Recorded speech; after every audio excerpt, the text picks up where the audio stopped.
Toya era um perdedor comum e pouco talentoso no ensino médio, tentando ao máximo se preparar para os exames nacionais. Mas enquanto ele se esforça para se concentrar e estudar, seus colegas ficam apenas brincando e conversando sobre uma recente sequência de assassinatos que vem acontecendo na cidade. Aparentemente, sempre que uma vítima é morta, as pessoas relatam ter visto pétalas no local, por isso todos começam a acreditar que essas pétalas podem ter alguma relação com o assassino em série. Mas Toya não poderia se importar menos com isso. Pouco depois, o professor entra na sala e pede a atenção da turma, pois gostaria de apresentar uma nova aluna. No entanto, quando ele a chama, ela simplesmente ignora o professor e toda a classe caminhando diretamente até Toya e se apresentando como Raito. Toya não faz ideia de por que essa garota aleatória está tão interessada nele, mas sabe que é melhor não se envolver em coisas de protagonista maluco, e ela claramente parece uma personagem principal. Então responde de forma desinteressada e volta a estudar. A garota se senta ao lado dele e não diz mais nada durante a aula. Porém, quando as aulas terminam e Toya está indo para casa, ela aparece novamente, sobe no corrimão ao lado dele e faz um mortal para trás completamente desnecessário. Toya fica confuso, já que ainda não entende por que essa aluna transferida está tão interessada nele. Antes que ele possa sequer processar isso, Aito segura o rosto dele e encara diretamente seus olhos. Isso o assusta. Então, ele se afasta e diz que precisa ir para o cursinho, saindo rapidamente, enquanto ele vai embora. Aito liga para alguém chamado Neumann e diz que estava certa sobre o olhar nos olhos de Toya, e com essa simples frase, Toya oficialmente entra na trama sem ter como escapar disso agora. Enquanto isso, em um beco escuro da cidade, um homem perturbado ataca uma mulher com uma faca de açougueiro, dizendo que fará uma bela refeição com ela, e coincidentemente esse beco fica perto do cursinho que Toya frequenta. Ou seja, as coisas já não parecem nada boas para ele. Toya está sentado em um banco, em frente ao cursinho, olhando os resultados de sua última prova simulada. Para ser honesto, não são ruins. Ele tem uma média de 70%, mas isso está longe de ser suficiente no sistema educacional asiático. Frustrado, ele joga os papéis fora e fica ali sentado, desejando ter algum tipo de talento, literalmente qualquer coisa, se isso significasse não continuar sendo um inútil pelo resto da vida. Mas por mais que deseje, ele sabe que talentos não caem do céu, então não adianta apenas querer. Ao mesmo tempo, perto daquele beco, dois policiais chegam para investigar, já que algumas pessoas relataram ter ouvido gritos de uma mulher, porém ainda não encontraram nada. De repente vem um homem curvado em um canto e assumem que ele está apenas bêbado. Um dos policiais se aproxima para verificar se ele está bem, mas para seu horror percebe que o homem está comendo os restos humanos da mulher de antes e parece orgulhoso disso. O policial entende imediatamente que ele não está em seu juízo perfeito e puxa a arma pronto para atirar caso ele faça qualquer movimento suspeito. Pouco depois, Toya está voltando para casa e passa pelo mesmo beco. A primeira coisa que vê são os corpos decapitados dos dois policiais, enquanto o homem insano está ali rindo sem parar. E assim Toya é oficialmente arrastado para a trama. Nesse momento, Aito surge do nada ao ver a expressão de Toya. Ela pergunta se ele está se sentindo com inveja. Ela explica que quando as pessoas presenciam o talento de alguém, normalmente sentem uma de três coisas: admiração, medo ou inveja. E acredita que alguém como Toya, que sempre desejou tanto ter um talento, deve estar sentindo inveja naquele momento. Toya ainda tenta entender toda a situação e como Raito sabia que ele estaria ali. Mas então o homem percebe os dois. Ao que parece, ele tem um certo histórico com Aito. Ele diz que foi graças a ela que conseguiu despertar seu talento e que é profundamente grato por isso. Porém, demonstrando sua gratidão distorcida, ele declara que fará dela sua próxima refeição. Ele avança contra os dois, mas mesmo estando olhando diretamente para eles, Raito consegue agarrar Toya e se esconder atrás de um pilar antes que a faca sequer toque o chão. Aparentemente essa manobra foi possível graças às previsões de cálculo de Neumann, mas Neumann avisa que Aito precisa resolver aquilo rapidamente. Então Aito entrega seu celular a Toya e pergunta o que ele faria se existisse um item capaz de permitir que alguém adquirisse instantaneamente os talentos de suas vidas passadas. Para alguém como Toya, isso parece um sonho realizado, mas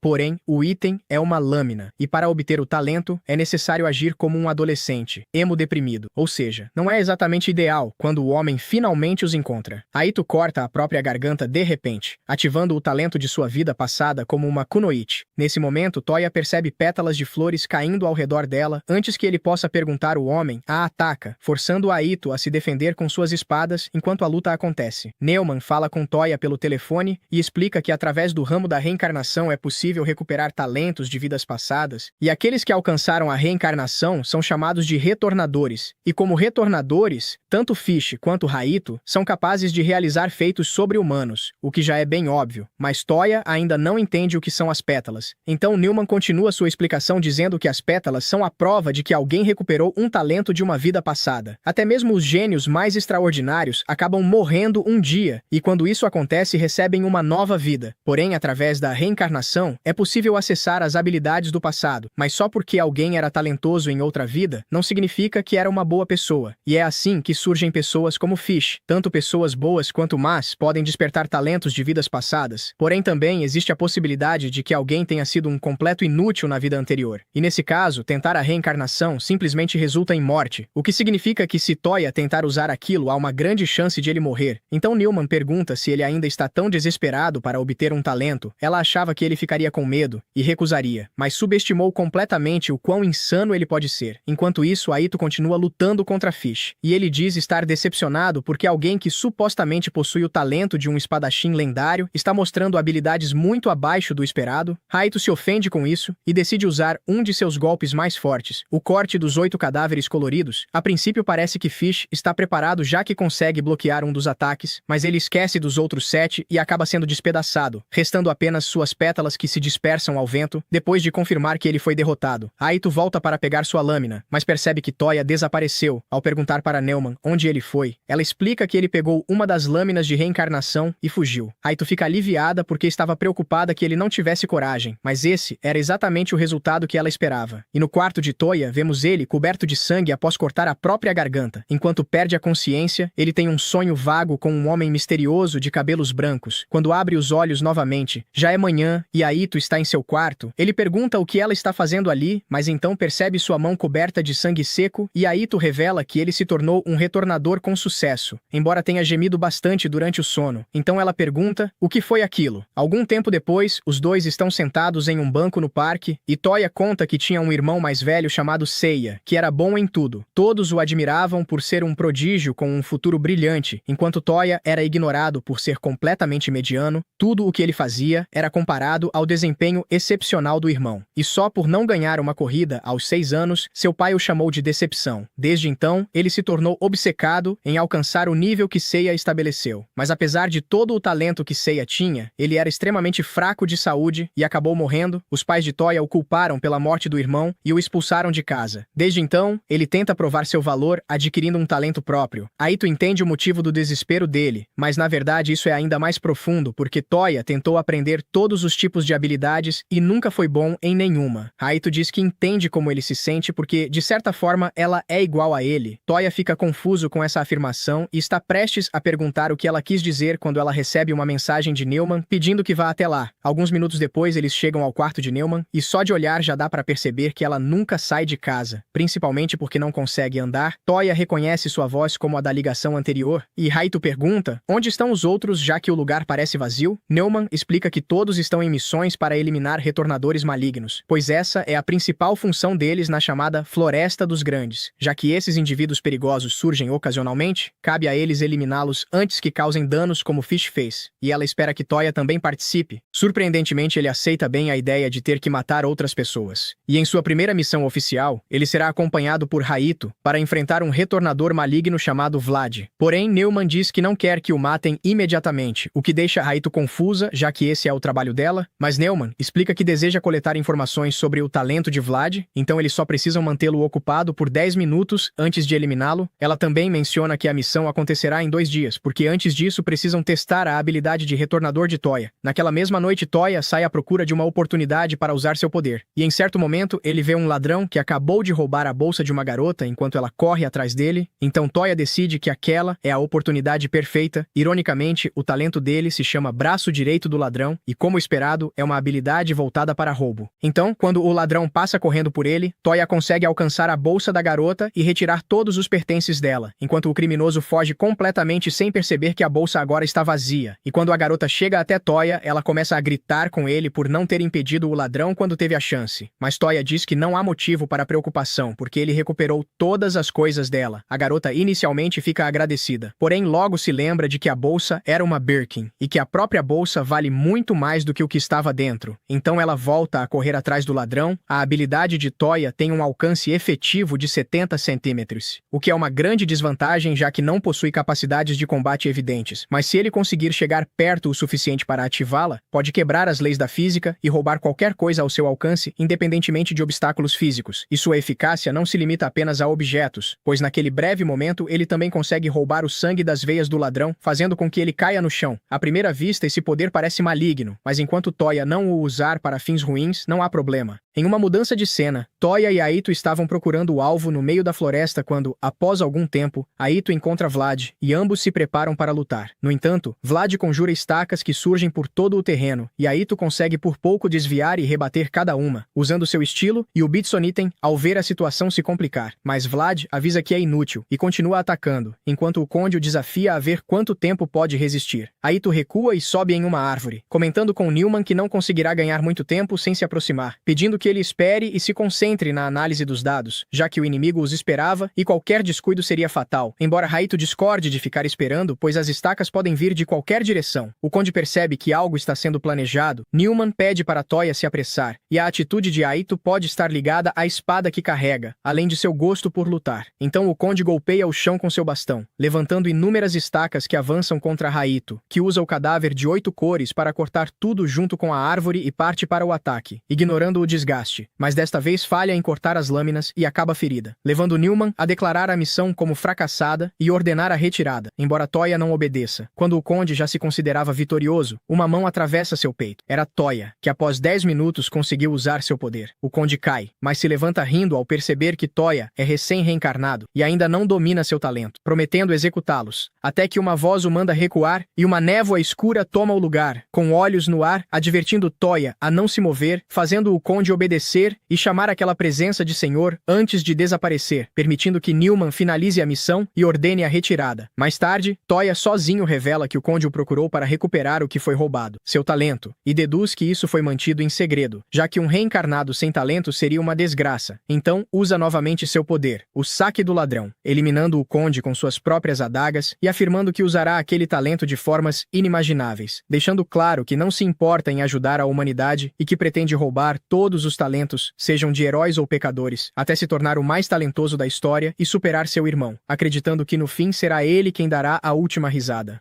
No dia seguinte, Newman comenta que ele acordou antes mesmo do alarme tocar e estranha o fato de ter ficado acordado até tarde estudando novamente, já que seu desempenho nas provas tem sido lento. Então, ele pergunta a Newman o que tem na agenda para o dia, e ela responde que será o extermínio dos Returners malignos. Porém, antes disso, há um lugar onde ele precisa passar com ela. Eles vão até um ginásio e Newman começa a gritar que já está na hora de levantar. Então vemos Aito dormindo no chão. Ela agradece por terem passado lá para acordá-la, enquanto Newman a chama de desleixada.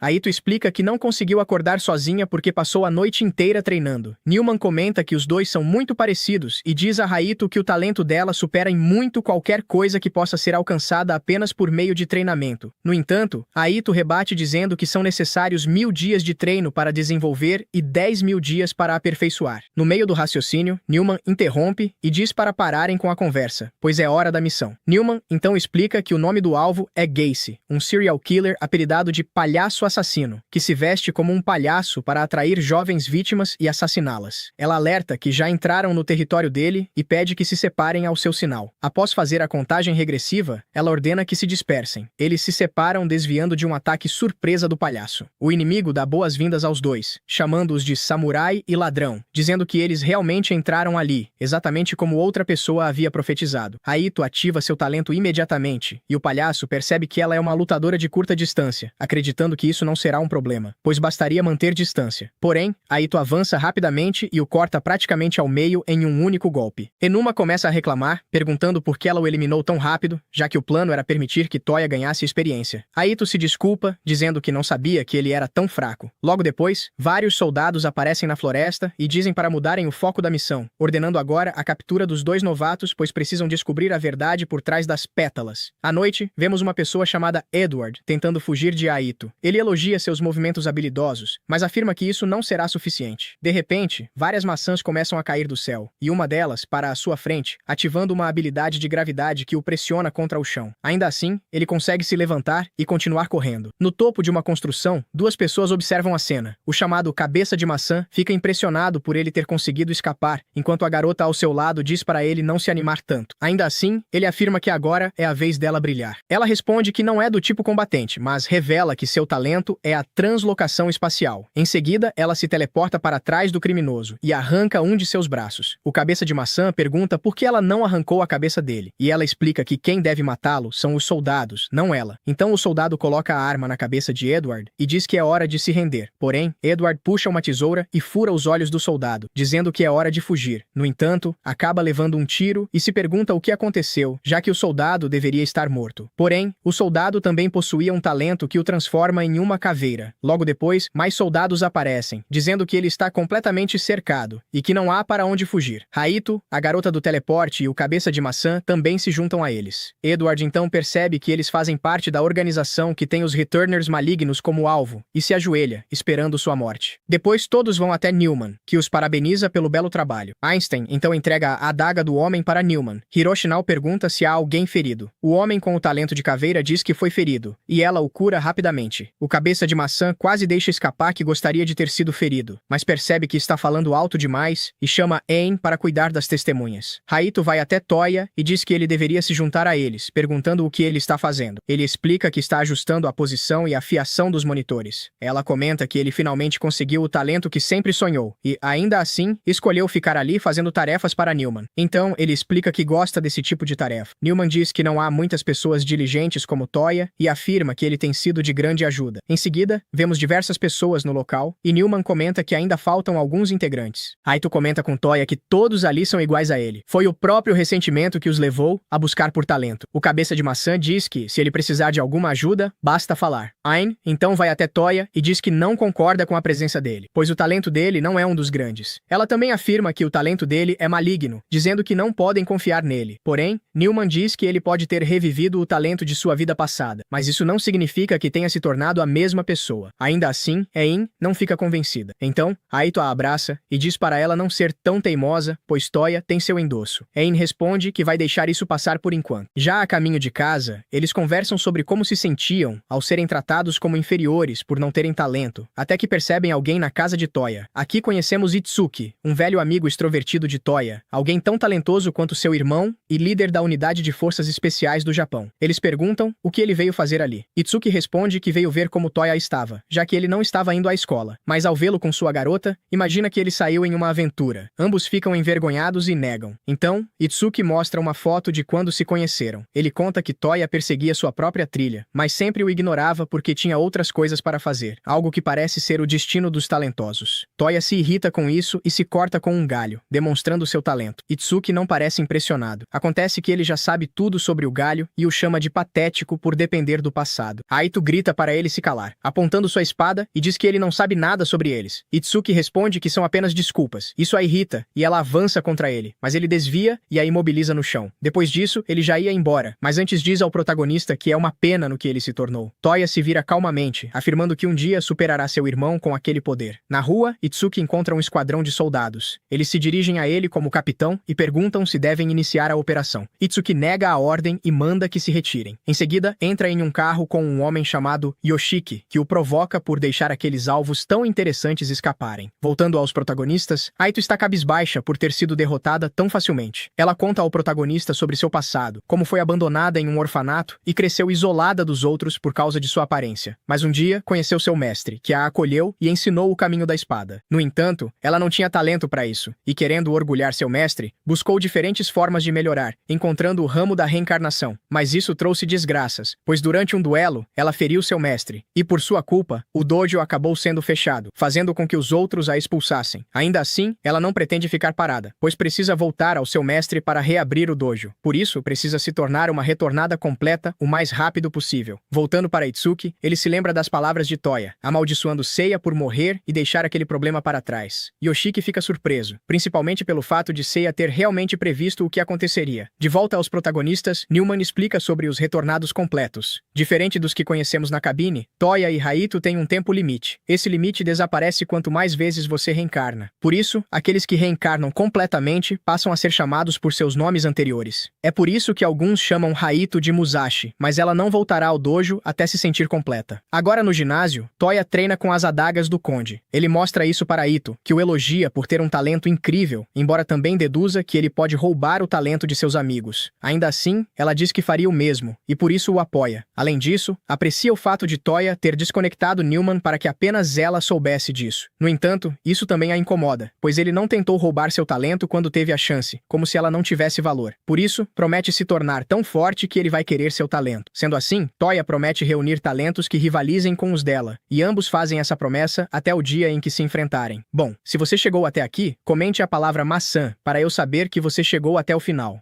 Logo em seguida, passamos para um médico da peste. Itsuki menciona que tudo aconteceu como ele havia previsto, até mesmo as informações sobre a ramificação dos retornados. Nem Yoshiki e sua equipe sabem do que aquilo é feito, e para descobrir, pretendem torturar o médico. Ele então começa a explicar sobre as unidades de forças especiais, formadas pelos maiores talentos com o objetivo de eliminar ameaças nacionais sem que ninguém saiba. Entre eles, Itsuki é o que mais se destaca no combate corpo a corpo. Ainda assim, ele continua sendo humano. O médico então faz duas profecias. A primeira é que ele irá embora, e dito isso, quebra suas próprias algemas. E a segunda é que o seu rei trará de volta uma das calamidades do mundo. Imediatamente, todos atiram, mas nada acontece com ele. Itsuki arranca um de seus braços, porém ele o regenera como se não fosse nada, e simplesmente vai embora. Antes disso, Itsuki pergunta se o rei dele saiu junto com os retornados. O médico responde que não, mas que alguns deles sim. Esses se autodenominam servos do rei dos retornados, sendo este representado pelo olho desenhado. Enquanto isso, no quartel-general, Newman relata o que viram na missão, descrevendo como uma névoa negra. Nesse momento, Picasso aparece e mostra em sua pintura exatamente o mesmo que eles testemunharam. Newman e Einstein ficam em choque, e então o olho surge em todas as telas. Ele se dirige a Einstein, Picasso e Newman como se já os conhecesse, dizendo que a floresta deve ser destruída. Ele questiona por que aqueles com talento devem servir à humanidade, enquanto os malignos devem ser exterminados. Para ele, isso não passa de bobagem, pois o talento é uma questão de liberdade. E por isso, ele devolverá todos ao vórtice da reencarnação de onde vieram. Newman pergunta quem era aquilo, e Newman responde: trata-se do rei dos pecadores, Xiang Yu, o rei tirano, portador do talento de combate mais poderoso de todos e membro fundador da Floresta dos Grandes, que originalmente tinha 5 membros. Eles já tiveram um líder muito silencioso, mas que se preocupava com todos. Seu objetivo era contribuir com a humanidade, acreditando que a reencarnação era um presente dos céus. Porém, ele foi assassinado por Xiang Yu. Esse reencarnado vive apenas para o conflito, e por isso, a convivência com os malignos é impossível. Eliminá-los é o melhor que podem fazer pela humanidade. Agora, o vilão está reunindo um exército para provocar todas as calamidades históricas do mundo de uma só vez. Einstein é o mais irritado, pois ele já havia conseguido matá-lo antes, jurando que na próxima vez o eliminaria de vez. Ao ouvir isso, Toya questiona se não é a primeira vez, e Newman confirma. Ele explica que quando Xiang Yu abandonou a floresta, eles o atacaram de surpresa, mas aparentemente ele sobreviveu. Einstein se oferece para eliminá-lo, porém Newman não autoriza, alegando que é perigoso. Einstein ignora suas explicações e o golpeia. Caído no chão, Newman esclarece que não quis dizer para deixá-lo livre, mas sim para trabalharem em equipe. Afinal, ele acredita que, com os talentos reunidos ali, poderão detê-lo facilmente. Newman concorda, e assim, declara o início da operação para derrotar Xiang Yu e seus seguidores. Como primeiro passo, ele sussurra algo no ouvido de Funasaka. Em seguida, vemos nosso protagonista e Aito, diante da base de Xiang Yu. Nesse momento, César aparece correndo para abraçar o protagonista, mas ao tentar fazer o mesmo com Aito, ela o esquiva. Enquanto César tentava flertar com Aito, uma mulher surge e o ataca. Surpreendentemente, após esse reencontro entre amigas, a ruiva se apresenta ao protagonista como Yubu. Logo depois, Newman e Newman também chegam. Toya percebe que há mais pessoas atrás deles e pergunta quem são. Newman explica que são membros da Floresta dos Grandes de várias partes do mundo. Toya fica impressionado ao ver tantos talentos históricos reunidos em um só lugar. Então, um deles, conhecido como Charles Darwin, comenta que acha exagerado terem chamado todos para derrotar apenas um dos pecadores. Fisher e os irmãos Wright também concordam. Já Schrödinger propõe capturá-lo individualmente. Observando a atitude de todos, Toya vê nisso uma ótima oportunidade para roubar o máximo de talentos possível no meio do caos. Sim, o protagonista é mesmo um completo canalha. Nesse momento, Newman começa a revisar o plano. Funasaka intervém e pede que Fabre e o protagonista o acompanhem para capturar o Forte de Terra. Vendo que seus planos podem dar errado, Toya tenta pensar em uma desculpa para agir sozinho, mas não consegue. Com tudo pronto, Newman inicia a operação, e com algumas palavras de incentivo, envia todos para a batalha. O grupo de Aito avança, mas ela para ao lado de Toya, e afirma que, quando se encontrarem novamente, estará muito mais forte. Forte o suficiente para que ele não consiga resistir à vontade de roubar seu talento. Em seguida, Aito e Yubei cortam o portão. Os primeiros a avançar são os irmãos Wright, que transformam seus braços em asas. Juntos, eles eles carregam uma antena para que Newman possa receber todas as informações. No caminho, Funasaka pergunta a Toya se ele se preocupa com Io, já que tem a impressão de que eles são um casal, pois vivem se encontrando. Toya responde que nenhum dos dois parecia se interessar pelos outros e que não tem nada com Aito, comentando ainda que ela e Nightingale parecem inseparáveis. No entanto, ele interrompe o próprio raciocínio, pois se começar a se apegar a eles, pode hesitar quando chegar a hora de roubar seus talentos. Nesse momento, eles são atacados. Os inimigos são pecadores infames. O Estrangulador, Willville, Hickok, Chikatilo, o Destripador Vermelho, Sokata, o Assassino de Homens, e Hangir, o Usurpador do Mundo. Diante disso, Newman decide não enviar nenhum sinal por enquanto. Vemos então Wild atirando em Schrödinger, que comenta que o adversário só sabe sacar rápido, e logo leva um tiro na cabeça. No entanto, ele reaparece atrás do inimigo e elimina toda a equipe. Explica que, em uma linha do tempo, ele realmente morreu, mas em outra, a bala não o atingiu e ele sobreviveu. White continua atirando, mas nenhuma bala o acerta. O gato então comenta que não é o melhor atirador, mas que, independentemente da probabilidade, pode escolher uma versão em que acerta um tiro fatal na cabeça, afirmando que negará qualquer possibilidade de que eles infestem o mundo. Agora, a cena muda para Charles Darwin, que possui o talento da teoria da evolução, podendo se transformar no que quiser. Bob Fischer também avança usando suas peças de xadrez. Aito entra na luta, mas Iquizes rouba todos os oponentes e ri dela, achando que ela só o deixava agir porque não conseguia enfrentá-los. César intervém para acalmar a situação, e as duas concordam em ignorá-lo. Enquanto isso, Funasaka e Toya continuam desviando dos ataques de Salvo. Funasaka avisa para Toya não usar seu talento, pois o que precisam é ganhar tempo. Ele elimina alguns inimigos para abrir caminho, mas acaba sendo atingido por uma pedra. Quando Salvo estava prestes a agarrá-lo, Toya o salva. Ele quase usou a ramificação, mas de repente, Salvo e os outros inimigos começam a cair. Funasaka agradece a Fabre. Confuso, Toya pergunta com quem ele está falando, já que não vê ninguém. Funasaka explica que se trata de Jim Fabre, cujo talento é o sigilo, permitindo que ele fique completamente invisível. Na verdade, Fabre esteve com eles o tempo todo. Além disso, ele carrega uma seringa com um pesticida tão potente que pode matar qualquer ser vivo. Ao descobrir isso, Toya fica animado, pois uma habilidade dessas permitiria roubar talentos sem ser detectado. Porém, agora surge outro problema. Como encontrar o próprio Fabre? Enquanto isso, Funasaka entra em contato com Newman, que ordena que ele vigie Toya, pois suspeita que ele possa ser um espião, embora ainda não tenha certeza. Newman menciona comportamentos suspeitos, como desligar o celular e demonstrar interesse excessivo pelos talentos. Mesmo assim, Funasaka lembra que Toya arriscou a vida para salvá-lo. Em outra parte do campo de batalha, um atirador inimigo tenta eliminar as irmãs Wright de uma torre, aproveitando o som do relógio para encobrir os disparos. No entanto, os tiros são interceptados. Newman ordena que mantenham posição e encarrega Simohaya, conhecida como a Morte Branca, de protegê-las. Em poucos segundos, ela localiza o inimigo e o elimina. Na torre, o chamado Rei aparece e fala com o franco-atirador derrotado, que desaparece após se desculpar. Mais tarde, as irmãs Wright são atacadas novamente, e desta vez são abatidas por uma pena branca sob as ordens do rei, que então libera seus generais para atacar. Por fim, Funasaka perde contato com Newman. Nesse momento, dois inimigos surgem, mas Toya os elimina usando um talento que ele não deveria possuir. Isso faz com que Funasaka desconfie ainda mais. Ele aponta sua arma para Toya e pergunta diretamente se ele é um espião. Toya nega e pede que ele acredite nele, mas Funasaka não abaixa a arma. Após alguns segundos de tensão, Funasaka acaba acreditando nele. Toya pergunta o motivo, ao que Funasaka responde que entende por que ele escondeu parte do seu talento, mas principalmente percebe que Toya o revelou para protegê-lo, algo que o faz confiar nele. Dito isso, pede que conte sua história. Toya confessa que está reunindo talentos para superar seu irmão. Ao entender a situação, Funasaka se oferece para apoiá-lo, mas avisa que não será fácil roubar o talento dele. Sem mais a dizer, sugere voltarem ao combate. No caminho, movido pela curiosidade, Toya pergunta por que ele buscava talentos. Funasaka se desculpa e responde que esqueceu tudo de quando ainda era humano. Mudando para a localização de Newman e seu grupo, todos tentam protegê-la, mas são derrotados um a um. Enquanto isso, a Morte Branca permanece de pé, tentando localizar o franco-atirador inimigo. Voltando ao protagonista, eles já retornaram ao forte de terra. Quando estavam prestes a entrar, uma explosão destrói a entrada. Toya consegue se abrigar, embora esteja ferido. Funasaka se aproxima e pergunta se ele está bem. Toya se preocupa mais com ele ao vê-lo sangrando, mas Funasaka lembra que é imortal. No meio da conversa, eles ouvem a voz de alguém no alto de uma rocha. Um pecador aparece. Toya pensa em detê-lo, mas Funasaka o impede, dizendo que aquela luta será entre os dois. O pecador é ninguém menos que Hans Rudel, o Fênix. Enquanto isso, a Morte Branca encontra o inimigo e o prende com seu talento, mas não consegue localizá-lo na neve. De repente, o inimigo surge ao seu lado e reconhece que seu talento é excepcional. A Morte Branca não entende por que um franco-atirador se aproximaria tanto, mas ao observá-lo, melhor descobre que é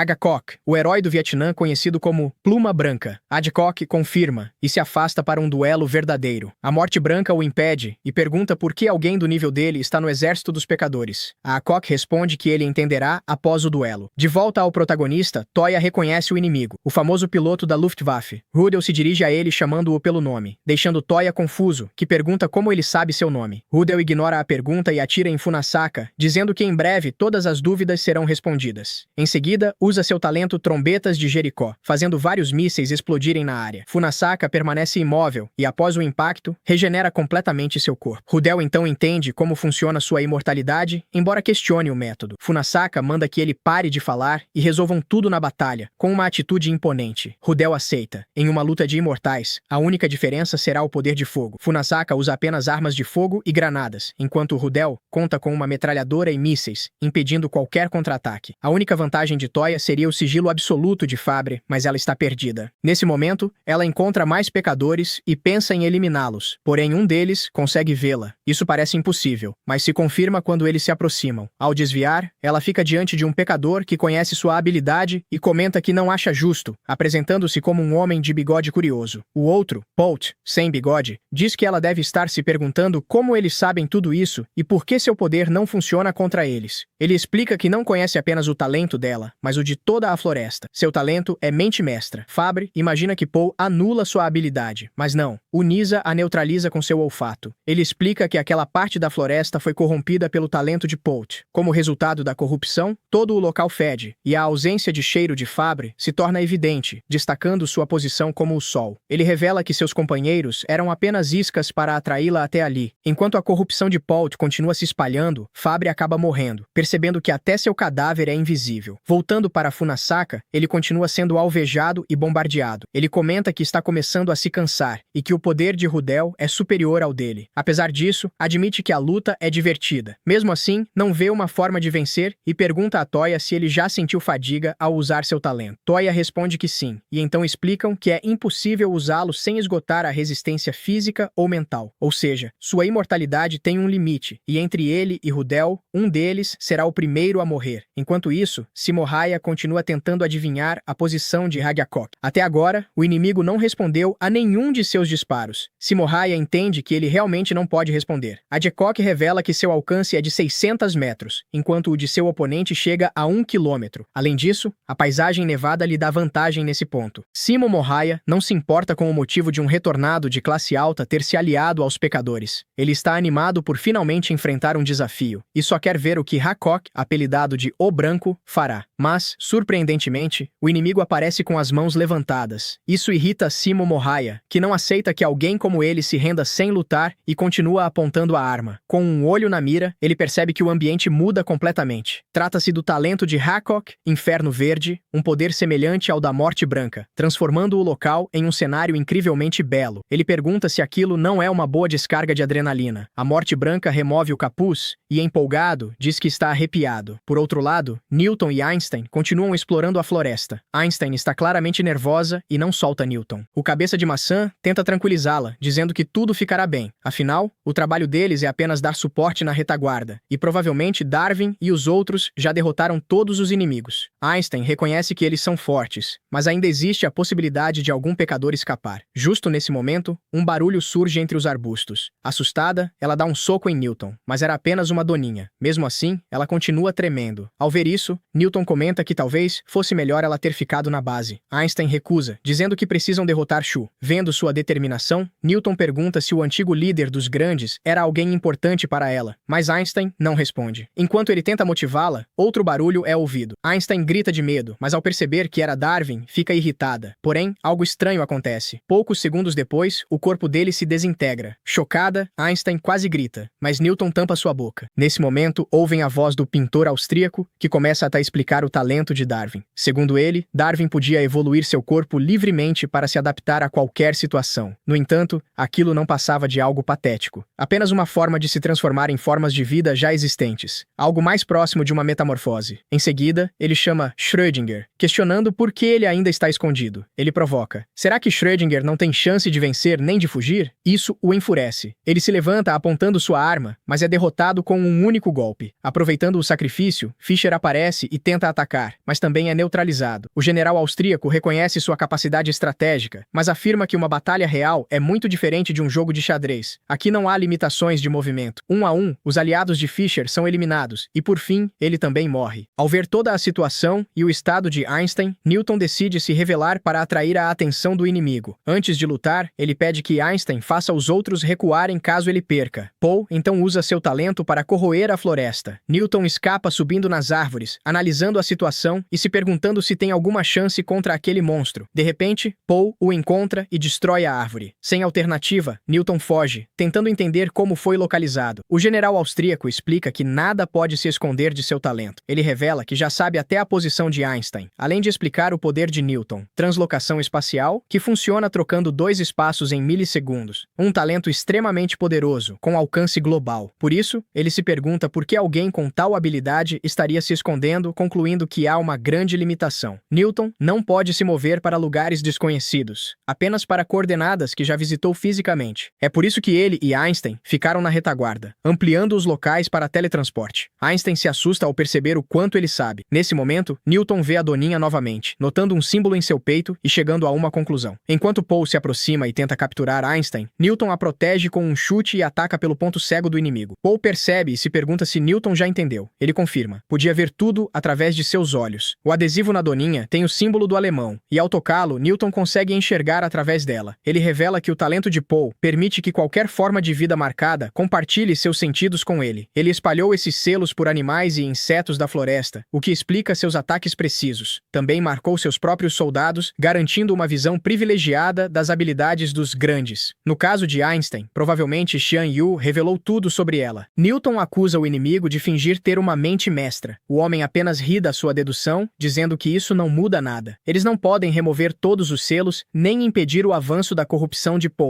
Ao serem atacados novamente, Newton tira uma maçã e pede que Einstein fique perto. Ele afirma que ainda não usou seu talento, e que aquela é a única chance de vencer. Voltando a Funasaka, vemos ele devolvendo uma bomba de 250 kg. Seu oponente admite o quão absurdo e elegante é seu estilo de luta, mas sua regeneração está ficando mais lenta. Funasaka responde que não é o único. Rudel também já apresenta arranhões. Tomados pela empolgação, os dois partem para o combate corpo a corpo, fazendo Toya se perguntar o que aconteceu com o Funasaka frio e calculista de antes. Mas enfim, se você chegou até aqui, comente a palavra gravidade para mostrar que viu tudo até o final.